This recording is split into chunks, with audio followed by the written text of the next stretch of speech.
It was the fall of my senior year in high school, a time when everything should have been exciting. Senior pranks, prom preparations, college applications. But for me, it became a nightmare I couldn't escape. It all started with an innocent detour to an old school building that had been abandoned for years. It was a dare. You know how it goes when you're in high school, right? Someone challenges you and you have no choice but to do it. My friends dared me to sneak into the old gym building after hours. No one had been inside for a decade. The place had been locked up since a fire caused major structural damage. There were rumors that the building was haunted, but no one took those seriously, not even me. It was a Friday night when we made our move. Everyone else chickened out, leaving me to go alone. I didn't expect anything out of the ordinary. The door was surprisingly easy to pry open, and I slipped inside. The air was thick with dust, the smell of decay hanging in the air. The old wooden floor creaked beneath my feet, and my flashlight flickered as I ventured deeper. The gym was still partially intact, though the once bright walls were now stained and cracked, with remnants of old trophies collecting cobwebs on shelves. I walked around, taking in the eerie silence, thinking about how stupid I was for getting myself into this situation. Then, I heard something, faint footsteps. At first, I thought it was just my imagination, but the sounds grew louder. The hairs on the back of my neck stood up. "Who's there?" I called out, but no one answered. My flashlight beam swept the room, but there was nothing. I was alone, or so I thought. The footsteps stopped, and in the silence, I felt a chill run down my spine. I turned to leave, but just then, a loud bang came from the far side of the gym. My heart skipped a beat as I froze. The door to the locker room had slammed shut, as if something or someone was trying to get out. I tried to rationalize it. Maybe it was the wind, or maybe I had disturbed something. But then, I heard something I'll never forget.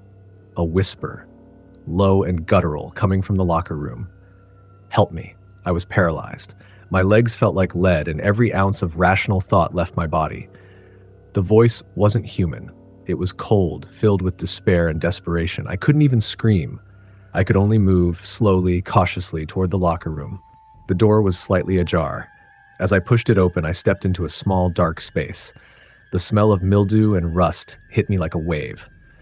The lockers stood like silent sentinels, some doors hanging off their hinges. But what caught my attention was the floor. There, in the far corner, was a patch of wetness, as if something had been dragging itself across the floor. It was dark, too dark to be just water. As I approached, my flashlight revealed the worst thing I could have imagined, a trail of blood. I stumbled backward, my breath coming in short gasps. The whisper came again, louder this time. "Help me." But before I could react, I felt something brush against my leg. It wasn't a person, it was cold, like ice. I looked down, but there was nothing there.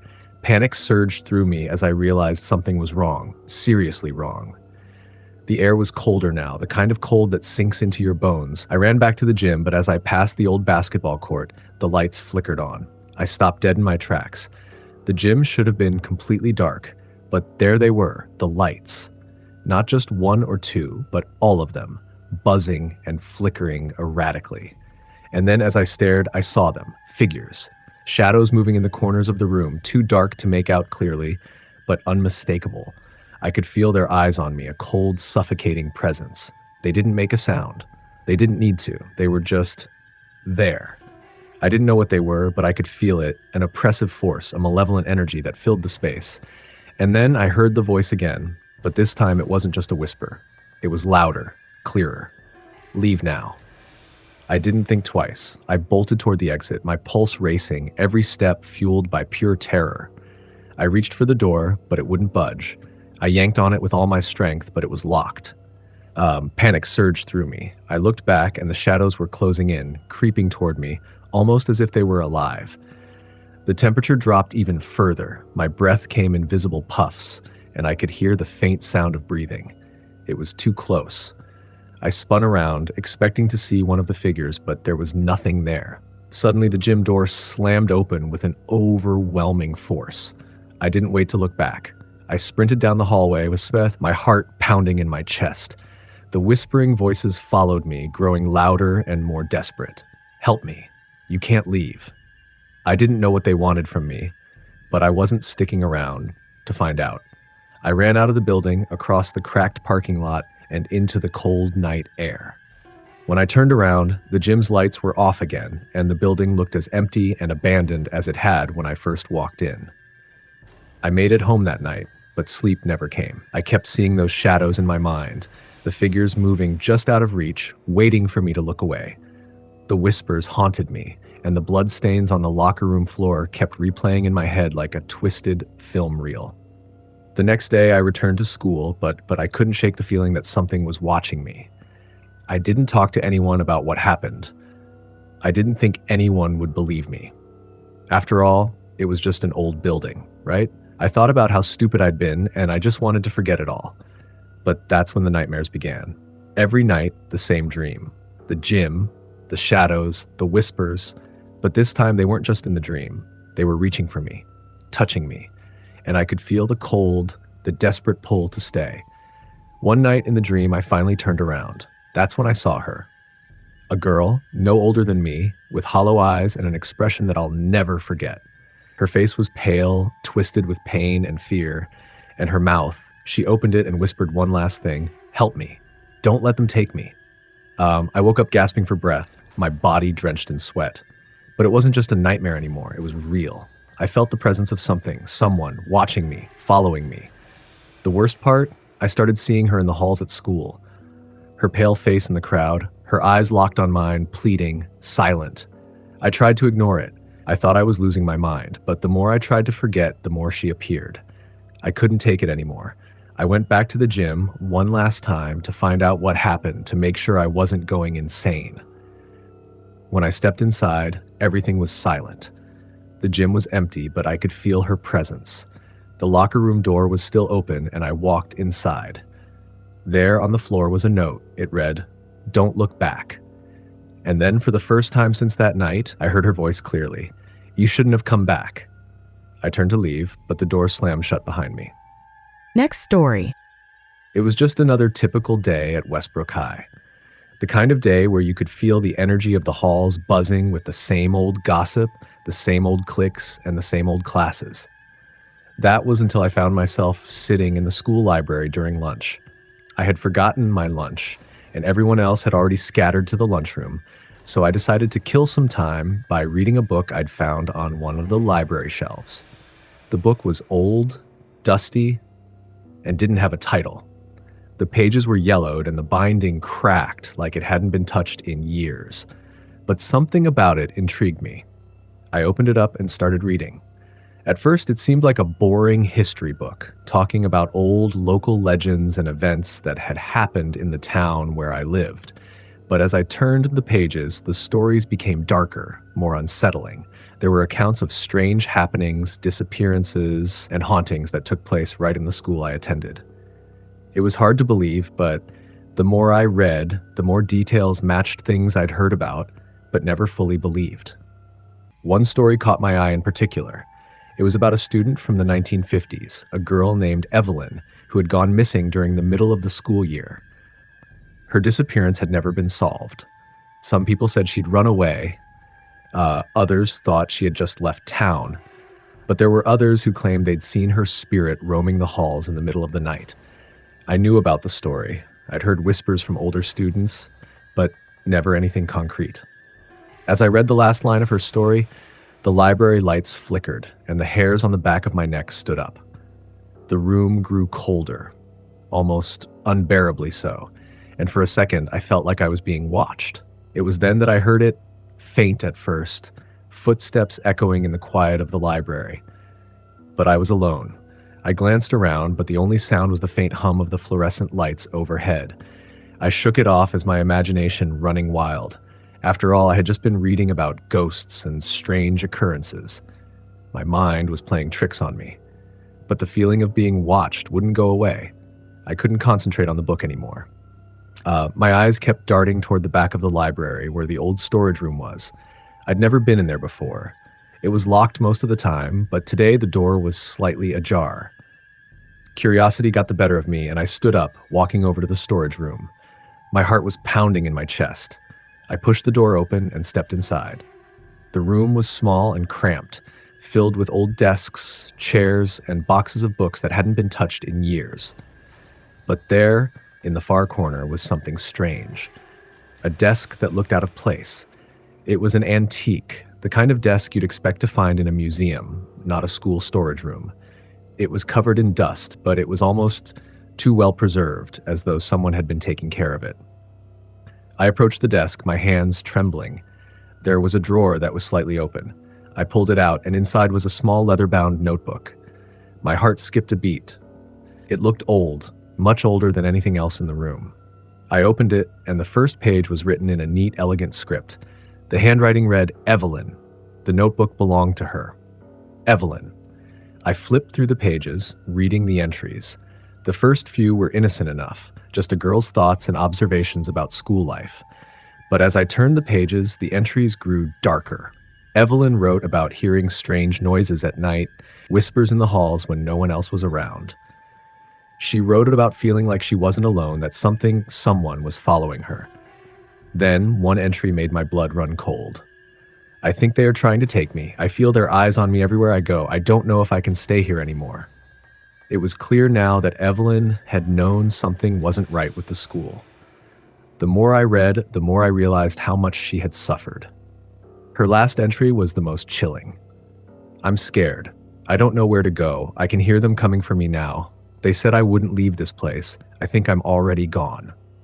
My hands were shaking, my heart racing. I slammed the notebook shut and backed away from the desk, my mind spinning. I had to leave. I had to get out of that room. But as I turned to leave, the door slammed shut. The entire room seemed to darken, and I couldn't breathe. The temperature had dropped so suddenly that my breath was visible in the air. I tried the door, but it wouldn't budge.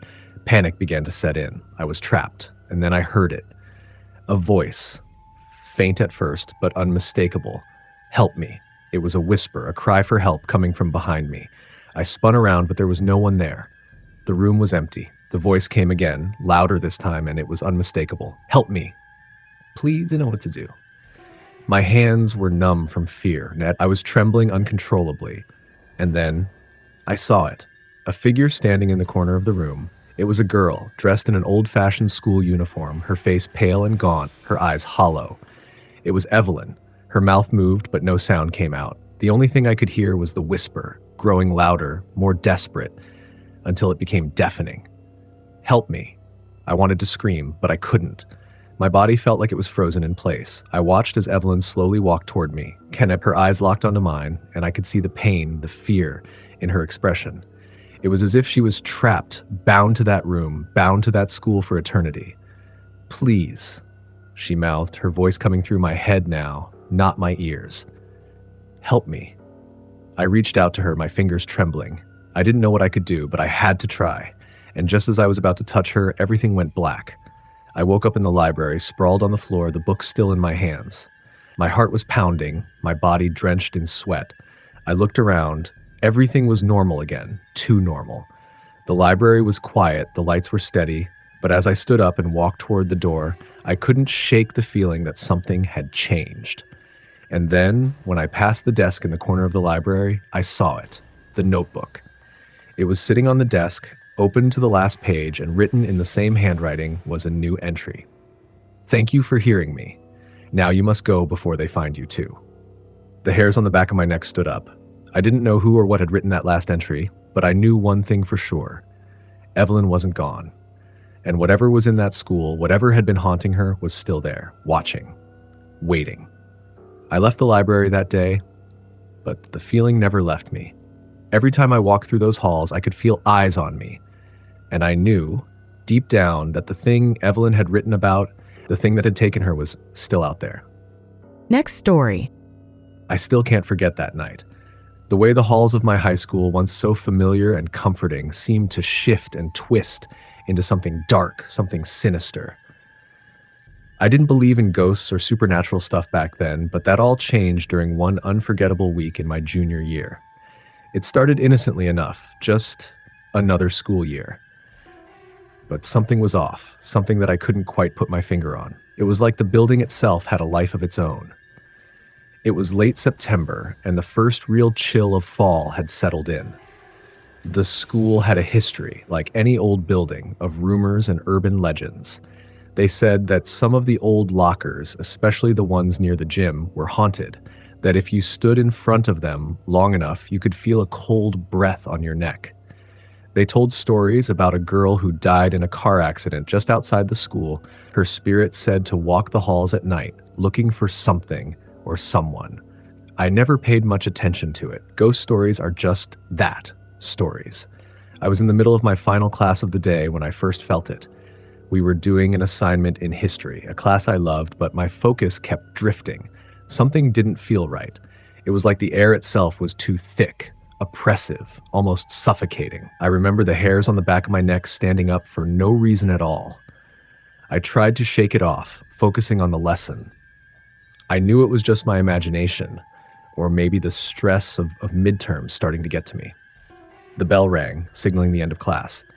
Everyone was packing up their things, but I stayed behind for a minute to talk to my friend Amanda. I wanted to ask her about a new project we were supposed to start the next day, but as I stood there, my eyes wandered to the back of the classroom. That's when I saw it. The door to the supply closet was slightly ajar, and I could have sworn I saw a figure standing there. At first, I thought it was a trick of the light or my eyes playing games with me, but as I squinted, I saw a faint silhouette, tall, slim, and eerily still. It wasn't a person, though. There was something off about it. My heart started to race. I blinked, and the figure was gone, but the unease lingered. Amanda noticed I was staring, and she followed my gaze. "What's wrong?" she asked, her voice low. I thought I saw something," I replied, feeling stupid, in the closet. She looked, but the closet was empty. "Maybe you're just tired. Come on, we're supposed to meet at the diner after school, remember?" I nodded, trying to shake it off. But as I walked out of the room, I couldn't help but glance back. The hallway seemed darker than usual, even though the fluorescent lights above buzzed as normal. It was like the school had grown colder, the shadows more pronounced. That night, the feeling followed me. I couldn't sleep. Every time I closed my eyes, I saw flashes of the hallway, the figure in the supply closet. The worst part was the whispering. It started quietly, almost as if it were coming from the walls, and then gradually grew louder. It was unintelligible, just a string of murmurs, but it made my skin crawl. The next day, I told myself I would forget about it, but the school felt different again, more oppressive. As I walked down the hall to my next class, I caught a glimpse of something or someone standing at the end of the corridor, half hidden in the shadows. It wasn't a student. It was too tall, too thin, and its face was covered in darkness. I froze, my breath catching in my throat. I was starting to panic. It couldn't be real. It couldn't be. But then I heard it. A faint, soft voice calling my name. Ella. I spun around, my heart pounding in my chest. There was no one behind me. The hallway was empty. My mind raced. I was starting to lose it. I had to be. There was no logical explanation for what I was experiencing. But deep down, I knew something was wrong. Something was happening here, something beyond my understanding. That evening, I stayed late at school to work on a project. I was in the library, the only one left, when I heard the sound of footsteps behind me. Slow, deliberate, as if someone was walking across the polished floors. I turned around, expecting to see a teacher or perhaps a janitor, but the room was empty. The footsteps continued, though, coming closer, closer, until they stopped right behind me. My heart was in my throat. I spun around, but there was nothing there, just the empty shelves and dimly lit corners of the library. And then I felt it. A cold gust of wind that seemed to come from nowhere, brushing against my neck. I gasped and whirled around, my eyes scanning the room. Nothing. It was like the temperature had dropped 20 degrees in an instant. I felt the hairs on my arms stand up. I was no longer alone. Ella. The voice came again, but this time it was clearer, sharper, almost angry. I bolted out of the library, my feet pounding against the tile floors as I rushed toward the exit. The doors were locked. They had never been locked before, not at this hour. I yanked at the handle, but it wouldn't budge. I was trapped. Panic set in. The lights flickered above me, casting eerie shadows along the walls. I could hear something, breathing, slow and steady, like someone standing just behind me. But when I turned, no one was there. It was as if the air itself had a presence, suffocating and relentless. I was about to scream when the door suddenly clicked open, and I ran, not looking back. I made it home that night, my mind racing, but the strange occurrences didn't stop. They only grew more intense. I would hear the whispers during class, in the halls, even in my own house. Sometimes I could hear footsteps following me, but when I turned, no one was ever there. The nightmares came too. Every night I'd dream of the same thing, a dark figure, a tall shadow with no face, calling my name in that same haunting voice. By the time the end of the week rolled around, I couldn't take it anymore. I went to the principal's office, hoping to make sense of it all. I was a wreck, barely able to hold it together. But the principal just looked at me with a strange, knowing expression. "You're not the first to experience it," she said, her voice low. "In fact, we've had several students complain about similar things over the years." "What do you mean?" I asked, my voice shaking. "It's the building," she said quietly. "There's something about this place. It's old and there are things here that don't belong. Some of the staff believe there's a spirit that lingers. Others think it's just a combination of the building's age and the stress of school life." I felt my blood run cold. But I'm not imagining it, right? I'm not crazy?" She didn't answer immediately. "I don't know," she said finally. "But I do know that it's been happening for years, and it doesn't seem to be going away." I left her office in a daze, unsure of what to think. The feeling of being watched, the whispers, the cold breath on my neck, it was all real, and I wasn't just losing my mind. That was the last time I went back to that school. I transferred to another high school soon after, hoping to escape whatever had been haunting me. But even now, years later, I can still hear that voice. Sometimes it calls my name in the quiet of the night, reminding me that I'm not the only one who's been affected by whatever is lurking in the dark corners of that old school. Next story. I still don't know why I decided to stay that night. Maybe it was the weight of the promises I made, or maybe it was the weird pull I felt toward the old school gym. I'd been warned by so many people, teachers, older students, even some of the janitors, but curiosity always finds a way to get the best of you. The thing about our school, Pinehurst High, was that it had a strange reputation. It wasn't like some haunted mansion you'd hear about in ghost stories. No, it was more subtle, creepy in a way that you could never quite put your finger on. You'd hear things, whispers in the halls, doors that opened on their own, strange cold spots that seemed to follow you around, but no one ever really spoke about it. Most people just tried to ignore it. Until that one night. It was a Friday just before Halloween, and the school had been quiet after the usual flurry of activity surrounding the football game. The crowd had cleared out, and I was walking through the halls alone, finishing some last-minute work on the yearbook. My friends had all left, and I was just finishing up editing a few photos in the old computer lab on the second floor when the power flickered, then went out completely. It was strange because the rest of the school still had lights on. I could see them glowing in the distance as I made my way out into the hall. The only place where the lights were out was the old gym at the back of the school. It was the oldest part of the building, an old brick structure that had been there long before any of us had ever set foot in the school. The door was wide open, a dark, empty void that seemed to swallow up the hallway light as I walked closer. I hesitated for a moment. The gym had been off limits for months, closed for renovations, but there it was, looking just as it always did, except for the faint sound of something moving inside. I thought maybe it was just the wind or some of the older pipes groaning in the building. It wouldn't be the first time the school had experienced something strange. But then, as I stood there, I heard it again, a soft rustling noise, like footsteps. My pulse quickened.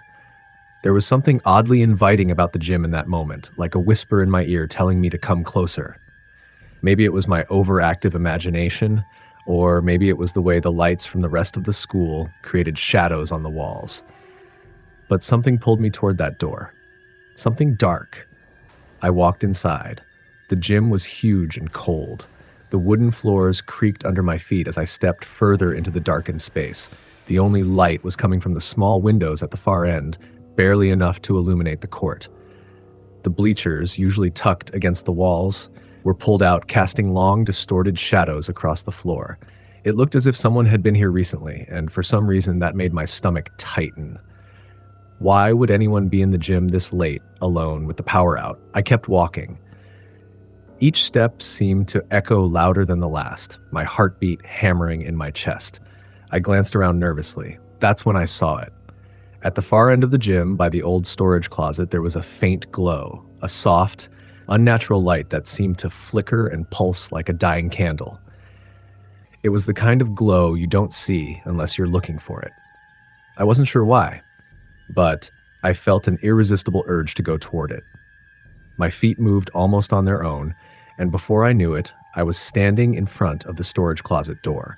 It wasn't a big room, just a small closet used for storing gym equipment, but there was something about this moment that felt completely wrong. The air was thick, like I was walking through something heavy, and the silence of the gym felt like it was closing in on me. I reached for the door handle, and it opened by itself. I froze, my breath caught in my throat.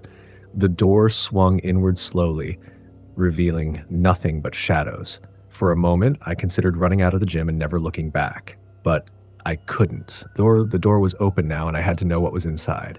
I stepped forward. The closet was empty at first, save for some old basketballs and gym mats stacked along the walls. But then I noticed something in the far corner, something that hadn't been there before. A small, round mirror propped up against the wall. It was odd because there were no mirrors in the gym. I'd been in there hundreds of times before, and I knew for sure there had never been one. The edges of the mirror were cracked, and the glass had a cloudy, almost foggy appearance. I felt a cold shiver run down my spine as I stared at it, feeling its pull like it was drawing me in. My eyes moved to the reflection. At first, it was just me. Just my face staring back, looking tired and confused, but then something changed. The image in the mirror didn't look like me anymore. The face began to distort, twisting unnaturally. It looked like my reflection was smiling, but it wasn't my smile. The corners of the mouth stretched too far, too wide, like something was trying to break through the surface of the glass. And then, just as I thought I was losing my mind, the reflection spoke. "You shouldn't be here." My heart stopped. I stumbled backward, but my feet were glued to the floor as if the gym itself had taken hold of me. My reflection in the mirror continued to grin, its eyes dark and hollow. The smile began to widen even more until it was grotesque, the face twisting and warping as if it was trying to escape from the glass. "Get out!" I turned, desperate to flee, but the door to the closet slammed shut on its own, trapping me inside. The air grew colder, and I could feel the temperature drop rapidly. The mirror's surface rippled, like water disturbed by an unseen force. And in the reflection, I saw something else, something that shouldn't have been there. A figure. It was tall and thin, dressed in a tattered school uniform. Its face was completely black, like it had no features at all. It reached out from the mirror, its fingers stretching toward me. "Leave now," it whispered, its voice low and strained. "Or you'll never leave at all." I panicked. I screamed and tried to open the door, but the handle wouldn't budge. The figure in the mirror kept moving, its form distorting as it got closer, the air growing colder with every second. Finally, with one last desperate effort, I pulled on the door with all my strength. It flew open and I stumbled into the gym, gasping for air. I didn't look back. I ran faster than I'd ever run in my life, not stopping until I was out the doors and into the cold night. That night, I went home and I never spoke a word of what happened to anyone. I avoided the gym after that, and soon after, rumors started circulating. Kids talked about the strange events that had been happening in the gym, the strange noises, the lights that flickered on and off, and the locked closet that no one dared open. Some say the gym is haunted, others say it's something much worse. I don't know what happened that night, but I'll never set foot in that gym again. And if you ever find yourself alone in the dark corners of Pinehurst High, you might want to remember one thing. The mirrors never lie. Next story. It's hard to explain how something so real can feel so unreal, but I guess that's the nature of nightmares, isn't it? They follow you around, creeping into your every thought.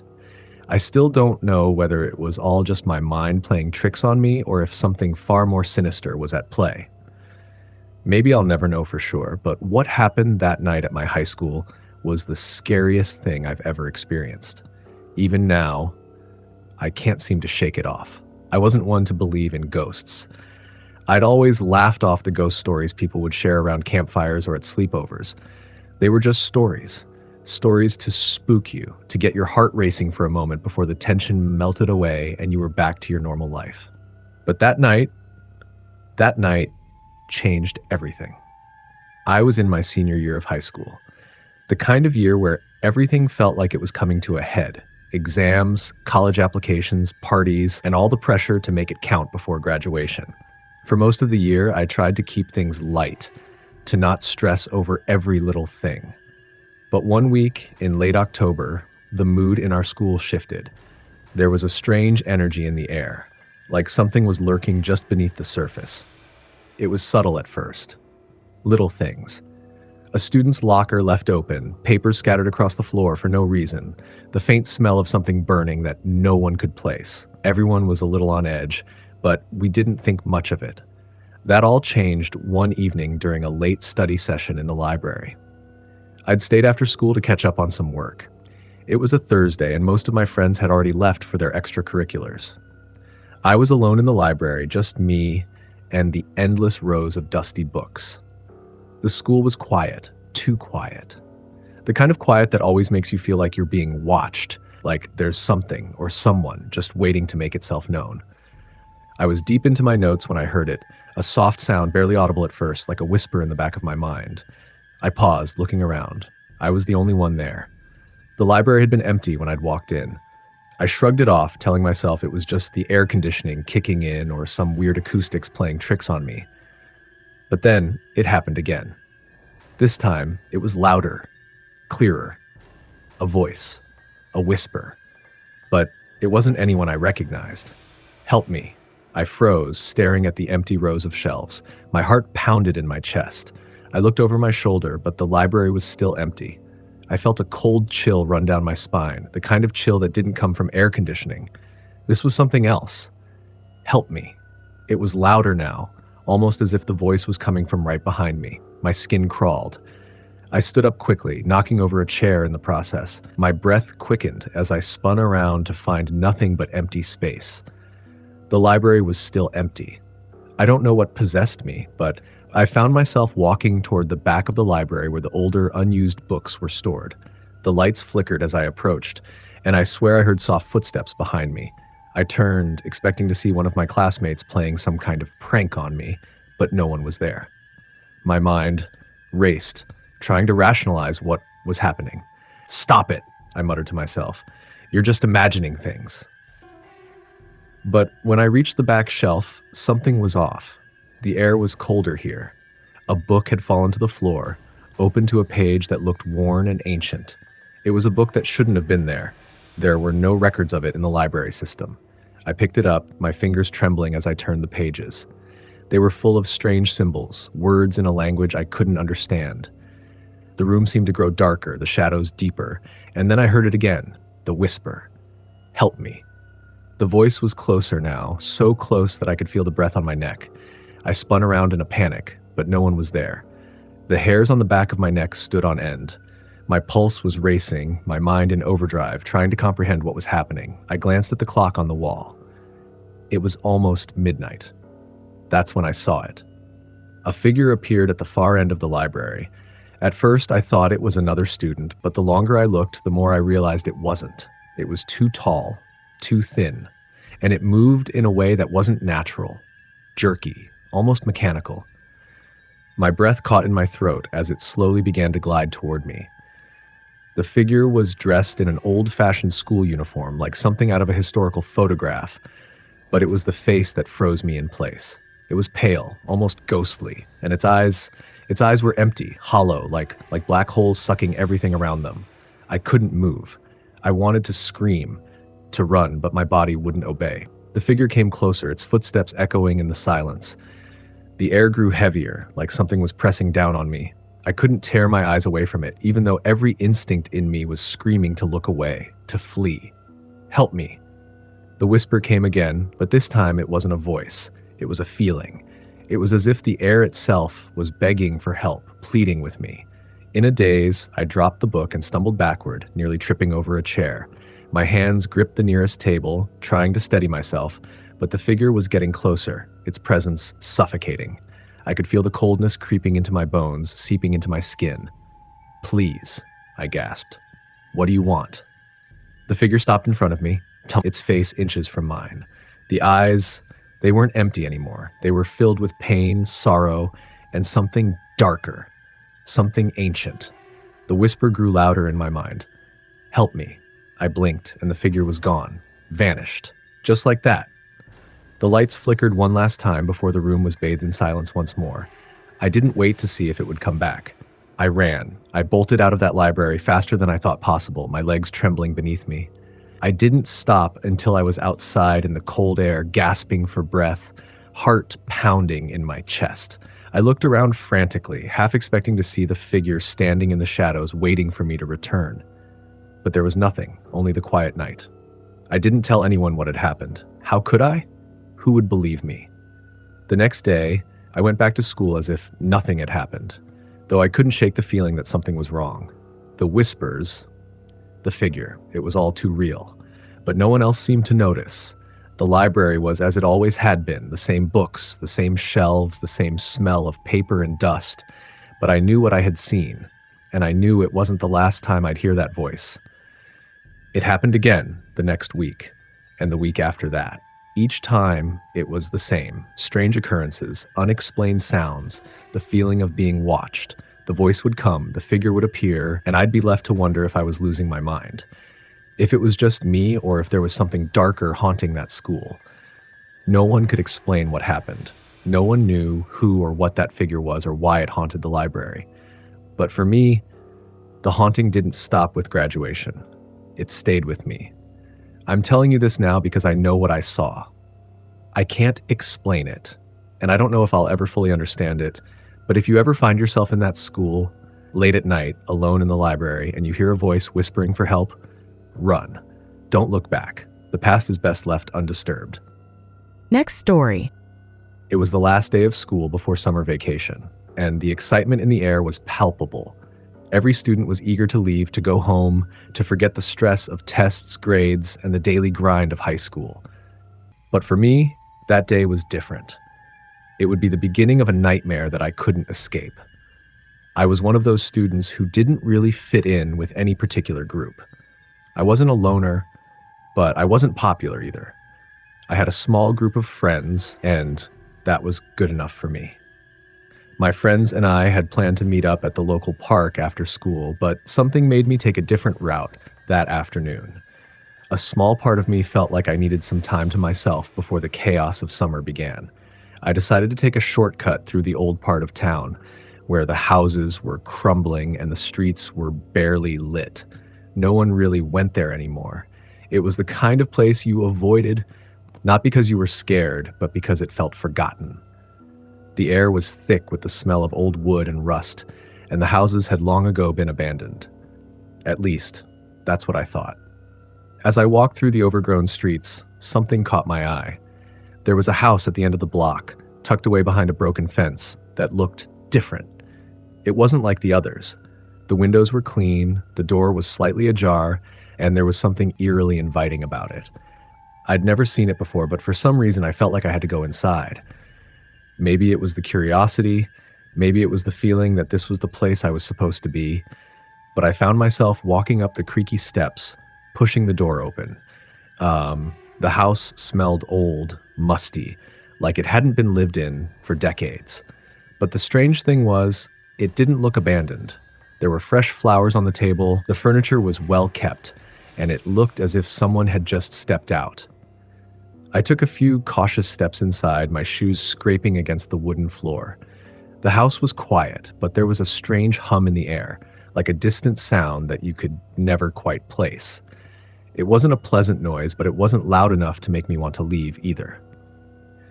I moved deeper into the house, drawn by a pull I couldn't explain. I ended up in a hallway at the back of the house where a staircase led up to the second floor. But something stopped me from going up. I wasn't sure why, but I couldn't shake the feeling that there was something wrong with the upper floor. So instead, I turned to the door on the left. It was a room I hadn't noticed before, tucked away behind an old, faded curtain. The moment I opened the door, a wave of cold hit me. It was like stepping into a different world. The room was dark, despite the sunlight outside, and there was an unsettling stillness in the air. In the corner of the room, there was an old rocking chair, gently moving back and forth as if someone had just gotten up from it. I could feel my heart beating faster as I stepped inside, drawn toward the chair. And then I saw it. A picture frame on the floor, half buried under a pile of dust and old books. I picked it up, wiping away the grime to reveal a photograph of a family. A woman, a man, and a little girl. The girl looked like she was around my age, maybe a little younger, with bright eyes and a smile that looked too forced. I couldn't explain it, but there was something unsettling about that photograph. It felt wrong, as if the people in it weren't supposed to be there.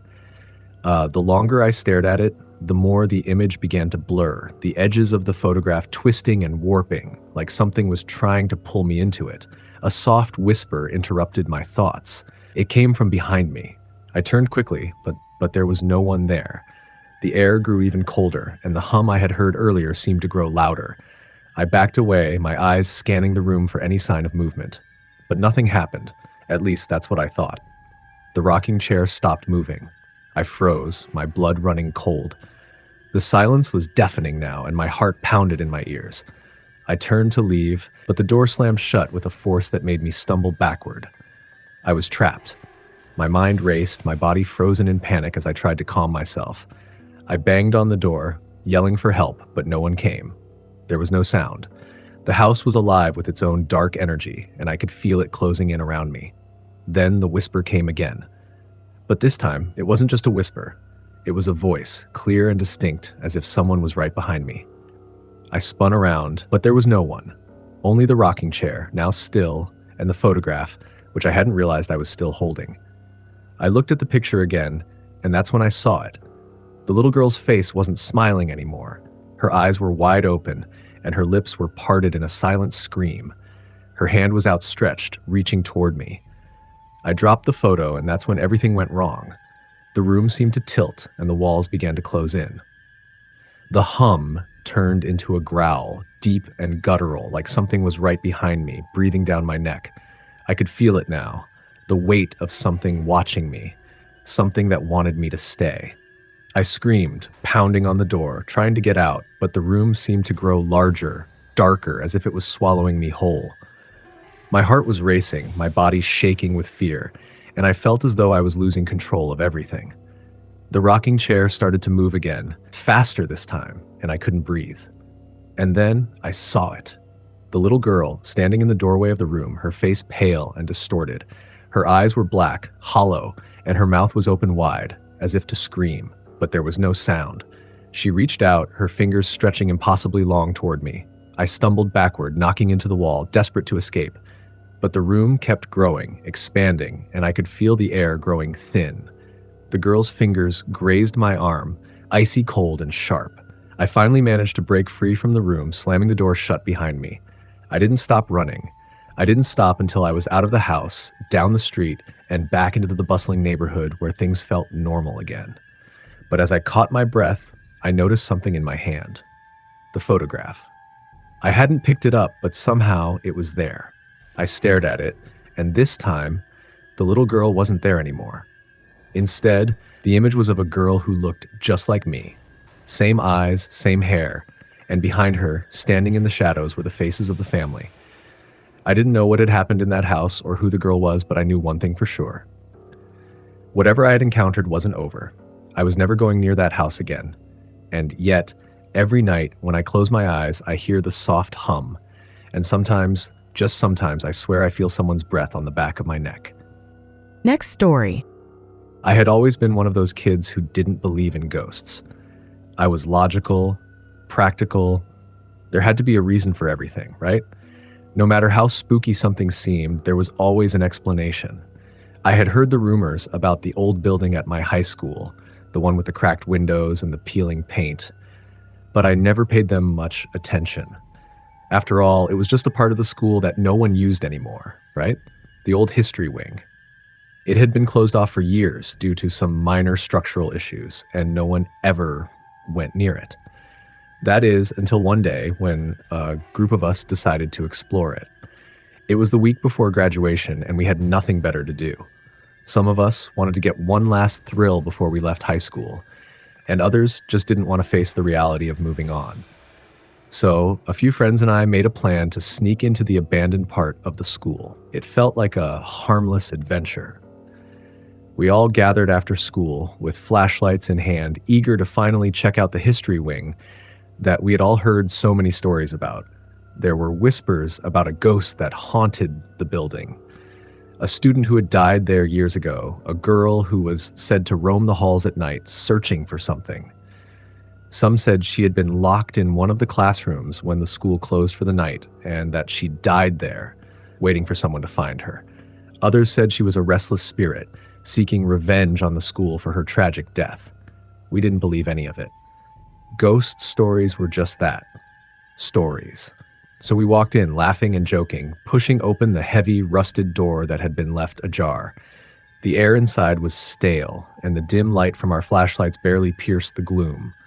The walls were lined with old lockers, some of which had fallen off their hinges, revealing forgotten books and papers. It smelled like dust and mold, like something had been left to decay for far too long. We ventured deeper into the building, exploring the empty classrooms, each more dilapidated than the last. Some rooms still had old desks and chalkboards, but everything was covered in a thick layer of dust. It was like stepping back in time. The further we went, the darker and more oppressive the air felt. The silence was unnerving, and we found ourselves whispering, though we didn't know why. And then, we reached the back of the building, the part where the rumors always seemed to be the worst. There was a door at the end of the hallway, one that was locked, or so we thought. We found the key in a nearby drawer, hidden among a pile of forgotten papers. My heart started to race as we unlocked the door. What could be behind it? The moment the door creaked open, an icy chill filled the room. We all stood frozen in place, staring at the dark interior. It was a small room, barely large enough to fit a few desks, but it was what was inside that made my skin crawl. On the far wall, a faded portrait hung crookedly. It was a painting of a young girl in a school uniform, her face pale and solemn, her eyes haunting. The nameplate below read, Elizabeth Stone, 1923. The name meant nothing to us. We didn't know who she was, but the feeling in the room was undeniable. It was like the air itself was thick with sorrow, like the room was holding its breath, waiting for something. Without thinking, I stepped inside, followed by the others. But the moment I crossed the threshold, I felt it. A presence, a heaviness in the air. The temperature dropped significantly, and I could see my breath mist in front of me. My friends looked around nervously, sensing it too, but no one spoke. We were all too afraid to move, too afraid to admit that something wasn't right. Suddenly, the door slammed shut behind us. We all jumped, and I turned around, my heart pounding in my chest. But when I reached for the handle, it was stuck. No matter how hard I pulled, the door wouldn't budge. Panic started to set in. We were trapped. And then we heard it, a soft whisper. It came from nowhere and everywhere at once. It was so faint that at first I thought I imagined it. But then it came again, clearer this time. Help me. It was a woman's voice, strained and desperate. My skin crawled as I looked around the room, but there was no one there. The walls seemed to close in on us, and the air grew colder. I wanted to scream, but my throat felt tight. I turned to my friends, but they were all just as terrified, staring around the room with wide eyes. "Who's there?" one of them asked, her voice shaking. There was no response, just a heavy silence that seemed to press down on us, and then I saw it. In the corner of the room, a shadow moved. It was subtle at first, like a trick of the light, but then it became clear. A figure, pale, almost translucent, emerged from the darkness. It was a woman, her long hair falling over her face, her clothes old-fashioned as if she had stepped out of another time. Her eyes were hollow, dark, empty, and yet they seemed to see right through me. I couldn't breathe. I couldn't move. The figure slowly reached out a hand toward us, her fingers elongated as if to grab us. I could feel the coldness radiating from her, as if she were made of ice. "Help me." The voice whispered again, but this time it sounded closer. So close, I could almost feel her breath on my neck. "Please, help me." I wanted to scream. I wanted to run. But the door was still stuck, and we were all paralyzed with fear, too terrified to do anything but stare at the ghostly figure before us. Her face was twisted with pain, her mouth open in a silent scream. And then, just as suddenly as she appeared, She vanished. The temperature in the room returned to normal, and the door creaked open. I don't know how it happened, but it did. Without thinking, we bolted out of the room, racing down the hallway as fast as we could. We didn't stop until we were back outside, the fresh night air filling our lungs, the safety of the moonlight welcoming us. None of us spoke. We were all too shaken, too scared to even look at each other. I couldn't shake the image of her, Elizabeth Stone, her hollow eyes, her desperate plea for help. I've never been able to forget her face. The next day, I did some research. It didn't take long to find the old newspaper articles. Elizabeth Stone was a student at our high school, and she had indeed died in that building many years ago. But the details were more chilling than any of us could have imagined. It wasn't just an accident. She had died under mysterious circumstances, locked in a room that had been left forgotten by the school for decades, and her death had never been fully explained. I don't know if Elizabeth Stone was real, or if the ghost of her was real, but I'll never forget what happened that night. I'll never forget her face and the desperate cry for help that still echoes in my mind. And as I sit here telling you this story, I wonder, is she still there, waiting for someone to come and help her, or has she moved on, leaving the school behind? I don't think I'll ever know. Next story. It started in the middle of October when the weather was just beginning to shift, and the air had that crisp, chilly feeling to it. It wasn't too cold yet, but it wasn't warm either. I was a senior at Millbrook High, a small school in a sleepy town. It was the kind of place where everyone knew each other and nothing ever really changed. It felt safe. Maybe too safe. I never would have thought I'd be a part of a story that would haunt me forever. It all began with a strange rumor. One of the seniors, Jake, had been talking about the basement. The basement of Millbrook High was something most people avoided. The janitor's closet was down there, and there were a few storage rooms, but other than that, it was mostly forgotten space. Still, Jake swore up and down that something wasn't right down there. He said he had gone down one afternoon to grab some supplies for a project and found something he wasn't supposed to. I didn't believe him at first. Jake had always been a bit of a joker, and half the time he made up stories just to see who would believe him. But the more he told the story, the more it started to feel different, like there was a weird seriousness in his voice that I hadn't heard before. He said that there was a door at the end of the basement hallway, one that no one ever really talked about. He described it as old, rusted, like it hadn't been touched in decades. But it wasn't locked, and when he opened it, it led to another room. It was tiny, cramped, with nothing but a single light bulb hanging from the ceiling and a wooden chair in the middle of the floor. The creepiest part? Jake said that when he looked closer at the chair, there were scratches on the floor around it, like something had been dragged. And worse, he swore he saw something written on the walls in faded red letters. Stay away. I wasn't the only one who didn't buy it. A lot of the people who heard Jake's story just laughed it off, calling it another one of his pranks. But me? I couldn't shake the feeling. Maybe it was because I'd spent my whole life in this town and nothing ever seemed out of the ordinary. Maybe it was just the way Jake described it. Either way, something in me stirred, and I had to know what he was talking about. The next week, I was talking to my friend Sam after school, and we were joking around about Jake's story. That's when I dared him to check out the basement with me. He hesitated at first, but after some convincing, he agreed. That afternoon, we snuck into the school after hours. The teachers were gone, and the halls were eerily quiet. We made our way down to the basement, my heart pounding with excitement and fear. The fluorescent lights flickered overhead as we walked down the narrow staircase, and the air down there smelled musty, like dust and mildew. The walls were covered in old, peeling paint, and there was an unsettling quiet to the place. When we reached the bottom, I noticed something immediately. There was a door at the end of the hall, just like Jake had described. It was old and rusted, hidden behind a stack of old crates. I felt a shiver crawl up my spine as I walked toward it. Sam, looking a little nervous, was following behind me. I tried the door. To my surprise, it wasn't locked. It creaked open slowly, revealing a small room.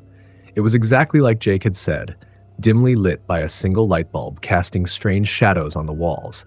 And in the center of the room was a wooden chair, just like he had described. I stepped inside, and the air felt colder in this room. Sam was right behind me, and we both stood in silence for a moment, taking in the strange sight. But then, something caught my eye. The floor was scratched up, like something had been dragged across it repeatedly. I bent down to get a closer look, my hand shaking slightly. Is that blood?" Sam whispered from behind me, his voice trembling. I looked up, my stomach churning. The walls were covered in faded, almost illegible marks, scratches, lines, and odd symbols that made no sense. And there, scrawled across one of the walls in what seemed to be dark red letters, were the words, "Don't sit in the chair." I stood up quickly, a feeling of dread settling over me. It felt like the air was heavier now, as if the room itself was pressing in on us. Sam looked at me, wide-eyed. "We should go," he said, his voice shaking. "This place is messed up." I nodded, but before I could turn to leave, I heard something, a soft whisper. At first, I thought it was just my mind playing tricks on me, but then it came again. This time, it was louder. "Don't sit in the chair." The voice was faint, almost like a distant echo, but it was clear enough that my blood ran cold. I spun around, expecting to see someone there, but there was nothing. The room was empty. I grabbed Sam's arm. "We need to leave. Now." We ran out of the room, slamming the door behind us. My heart was racing, and I couldn't shake the feeling that we had just disturbed something we shouldn't have. I wanted to tell myself it was all in our heads, just an old room in an old building. But deep down, I knew something was wrong. Something dark, something that didn't belong there. We made our way back to the staircase, but as we reached the bottom of the steps, I noticed something that made my blood freeze. The basement door, the one we had come through, was closing on its own. Slowly. And then, just before it shut, I saw something. A figure standing at the top of the stairs, shrouded in darkness. It was tall, too tall, and its features were obscured, like it was something otherworldly. I couldn't make out its face, but the presence was undeniable. It was watching us. I turned to Sam, my voice a whisper. "Run." We didn't hesitate. We sprinted up the stairs, not stopping until we were out of the building and back into the cold night air. The school looked normal from the outside, quiet and peaceful, but I couldn't shake the feeling that something had been watching us from the shadows. That night, I couldn't sleep. Every time I closed my eyes, I saw the figure standing at the top of the stairs, its eyes locked onto mine. I kept hearing the whisper, "Don't sit in the chair." The worst part, over the next few days, I noticed something strange. Every time I passed the basement stairs, I would feel a cold draft, like something was calling me down there. And when I looked toward the door at the end of the hall, I could have sworn I saw something moving in the darkness. Something waiting. I don't know what happened down there in that basement, but I'll never go back. And I'll never forget the feeling of being watched. The whispers. The figure that lurked in the shadows. I haven't been to that school in years, but I still hear it sometimes, late at night, when the air is cold and the silence is thick. The whisper. "Don't sit in the chair." Next story. It was the beginning of my sophomore year at Westfield High, a small town school tucked away in the middle of nowhere. I had transferred there from another school, hoping for a fresh start. At first, everything seemed normal, too normal even. The building was old with creaky floors and an eerie silence that always seemed to hang in the air. But it wasn't the school itself that unsettled me. It was something else, something that I couldn't explain. I had a class with a kid named Ryan, who was one of those kids that everyone whispered about. He was quiet, kept to himself, and rarely interacted with anyone. But there was something in his eyes, something unsettling, like he knew something about the school that the rest of us didn't. At first, I dismissed it as my imagination. But soon I found out that Ryan wasn't just some weird kid. He had a story. It all started when we were paired up for a group project in English class. As we sat at the back of the room, I noticed Ryan's hands were trembling slightly as he opened his notebook. He was nervous, but it wasn't because of the project. It was something else, something he wasn't telling me. "Have you heard about the locker on the third floor?" Ryan asked suddenly, his voice barely above a whisper. I frowned. "What do you mean?" "There's a locker up there," he continued, "and people say that it's haunted." I laughed, trying to brush it off. "Haunted? Seriously, who even says stuff like that?" Ryan's gaze never left me. His eyes were wide, almost pleading. "You don't get it. It's not a joke. People who've gone near that locker, They don't come back the same. Some of them don't come back at all. I felt a chill crawl up my spine, but I didn't let him see it. Okay, man, whatever. But I'm not buying into the ghost stories. But Ryan wasn't done. He leaned in closer and his voice dropped to a barely audible tone. You should never go near that locker. It's not just a ghost, it's something worse. I didn't know what he meant, but I couldn't stop thinking about it. The idea of a haunted locker seemed so ridiculous, but something about the way Ryan said it, the fear in his voice, made me uneasy. Days passed, and I tried to forget about it. But one afternoon, after school, I found myself walking down the hallway toward the stairs that led to the third floor. I wasn't planning on investigating anything. I was just trying to get to the exit. But then I saw it. The door to the stairwell leading up to the third floor was slightly ajar, as if someone had just gone through. A strange curiosity tugged at me, and before I knew it, I was walking up the stairs. The third floor was dimly lit, the lights flickering as if they were struggling to stay on. It smelled musty, like old books and dust, and the silence was deafening. I walked down the hall, my footsteps echoing in the stillness. There were several classrooms, but none of the doors were open, no students, no teachers. And then at the end of the hall, I saw it. The locker. It was old, covered in layers of dust, with peeling paint and rusted locks. There was nothing special about it at first glance, but something about it, I don't know how to explain it. It felt wrong, like it was alive, like it was waiting for something or someone. I took a hesitant step forward, my heart pounding in my chest. I reached out and touched the cold metal, but the moment my fingers made contact, a shock of ice-cold electricity shot through my hand. I yanked it back, my breath catching in my throat. There was no way this was just a coincidence. The air around me seemed to grow colder, and the light in the hallway flickered violently, casting strange shadows across the floor. I was about to turn and leave when I heard it. A whisper. It was faint at first, like a breeze through the cracks in the walls, but then it grew louder, more distinct, until it was almost like someone was right next to me, whispering in my ear. The words were unclear, but I could feel the urgency, the desperation in the voice. Don't open it. I froze. My mind screamed at me to run, to leave, but my body refused to obey. Slowly, I reached for the lock, and before I even realized what I was doing, I twisted it. The door to the locker creaked open, revealing the darkness inside. At first, I couldn't see anything. It was just pitch black. But then, as my eyes adjusted, I saw something. A figure. A shape. Curled up in the corner of the locker. A person. Or at least, I thought it was. The figure was slumped over, its head buried in its knees, as if it was trying to hide from something. I stepped closer, my breath catching in my throat, and then it moved. The figure jerked upright, its head snapping back in an unnatural way. I couldn't see its face.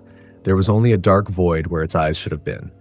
And the voice, that same whisper, came again, but this time it was clear. Get out. I stumbled back, my heart racing, and the locker door slammed shut on its own. The lights above me flickered one last time before going completely out, plunging the hallway into complete darkness. I turned and ran. I don't remember how I made it out of there. All I remember is the sound of my own panic breathing and the feeling of something following me, getting closer with every step. I burst through the door and back down the stairs, not stopping until I was out in the parking lot, gasping for air. I didn't tell anyone about what happened. Not at first. Who would believe me? I wasn't even sure what I had seen, but I couldn't shake the feeling that something had been waiting for me in that locker. Something that didn't belong in this world. I never went near the third floor again, and I made sure to avoid Ryan as well. I wasn't sure what he knew, but I had a feeling that if I stuck around, I'd find out sooner or later. A few weeks later, I found out that Ryan had mysteriously disappeared. No one knew where he went. There were rumors that he had transferred, but no one had seen any official paperwork. It wasn't until later, when the school was renovating the third floor, that they found something strange. A locker. The same one, empty, except for one thing, a small scrap of paper, pinned to the inside. It read, "Don't open it. I don't know what's in that locker. I don't want to know, but I'll never forget the fear in Ryan's eyes or the whisper that followed me that day. Some things are better left untouched." Next story. I remember the night like it was yesterday. The air was thick with the kind of tension you can almost taste, and the streets were bathed in an eerie stillness. It was late, way too late for anyone to be up, but I found myself standing in front of my high school, staring at the darkened windows and the eerie glow of the streetlights. I had stayed after school that day for a meeting with the yearbook committee. We were planning the final pages, deciding what to put in the yearbook to make it memorable, and it had run later than expected. As I walked out to the parking lot, I realized that most of the other cars were already gone, leaving the campus strangely deserted. I'd been in the building alone for hours, and the silence had started to get to me. I should have just gone home, but something pulled me back. I don't know if it was curiosity or if I was just being reckless. Either way, I wandered back to the building thinking I'd check on one more thing. That's when it happened. The doors to the school were still unlocked. I knew that was odd, but I didn't think much of it. I wasn't in any mood to be scared. I figured I'd just wander around for a bit, maybe do some thinking in the deserted hallways, and then head out. So I stepped in, and the feeling hit me immediately. There was something wrong about the place. The air felt thick, like it was pressing down on me. The lights flickered overhead, and I swear I heard faint footsteps echoing through the empty halls. I called out, thinking maybe a janitor was still there or someone had stayed behind, but no one responded. The school looked just like it always did. The trophy cases lined the walls, the bulletin boards with upcoming events and awards, the classroom doors closed and darkened. But there was something about it that felt off. The hallway was unnervingly silent, the kind of silence that makes your skin crawl. As I made my way down the hall, I heard the faintest sound, a soft scraping noise like something dragging across the floor. I paused, my heart skipping a beat. The sound seemed to come from the end of the hallway, just before the staircase leading to the basement. The basement, a place I had always avoided. The rumors surrounding it were too strange, too unsettling to ignore. I should have left then. I knew I should have, but I didn't. My feet carried me toward the noise, and as I got closer, the dragging sound grew louder, more distinct. It sounded like someone, was dragging themselves across the floor. I turned the corner slowly, my breath caught in my throat, and there it was. A figure. At first I thought it was a person, maybe someone hurt, crawling on their hands and knees, but as I got closer, my stomach sank. It wasn't a person. It couldn't be. The figure was hunched over, dragging itself across the floor with unnaturally long arms. Its skin was pale, almost gray, and stretched thin over bones that looked too sharp. The worst part? The face. Its face was hollow, its features twisted in a grotesque mask of despair, with empty black eyes that seemed to suck in all the light around them. It turned its head slowly toward me, and I froze. Its mouth opened, but no sound came out, just a horrible, guttural rasping that sent chills down my spine. "Get away," I whispered to myself, but my legs wouldn't move. The thing, if it could even be called a thing, continued dragging itself toward me, its eyes fixed on mine. The closer it got, the colder the air became, and the darkness in its eyes seemed to draw me in, like it was calling me. I felt the pull, a desire to step forward, but I fought against it with everything I had. It reached out a hand. No, a claw. Grasping the floor, and in a voice that sounded like it came from the depths of hell, it rasped, "Help me!" I took a step back, but it wasn't enough. My feet slid on the floor as if something was pulling me toward it. Panic surged in me, and I turned to run. But as I did, the lights flickered again, and the whole hallway seemed to shift. The walls stretched and bent, and the door to the basement creaked open as if beckoning me. I sprinted toward the exit, the sound of the thing's dragging feet getting louder behind me. It was close. I could feel it, the coldness of its presence, and the darkness creeping up behind me, getting ready to swallow me whole. I ran faster, my heart pounding in my chest, my breath coming in short gasps. I reached the door, but just as I grabbed the handle, I felt it, a cold hand on my shoulder, freezing and tight. I didn't look back. I yanked the door open and ran outside, slamming it shut behind me. The cool night air hit me like a slap in the face, and for a moment I thought I had escaped. I thought I was free. But when I turned around, I saw it. The figure was standing at the school's entrance, its hollow eyes watching me, its skeletal fingers still outstretched toward me. It didn't move, didn't make a sound. It just stared, like it was waiting for something. I didn't stop to find out what. I didn't stop running until I was miles away, my legs aching, my mind racing, my heart still caught in my throat. I never told anyone what happened that night. How could I? Who would believe a story like that? But I know what I saw, and to this day, I can't shake the feeling that something in that school is waiting for the next person who is foolish enough to wander down the wrong hallway, to open the wrong door, to hear that scraping sound that comes from the depths of the school.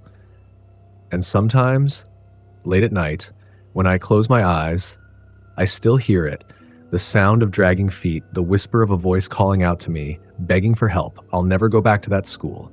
But I know the thing that lurks in the darkness is still there, waiting, watching, for the next person who dares to enter.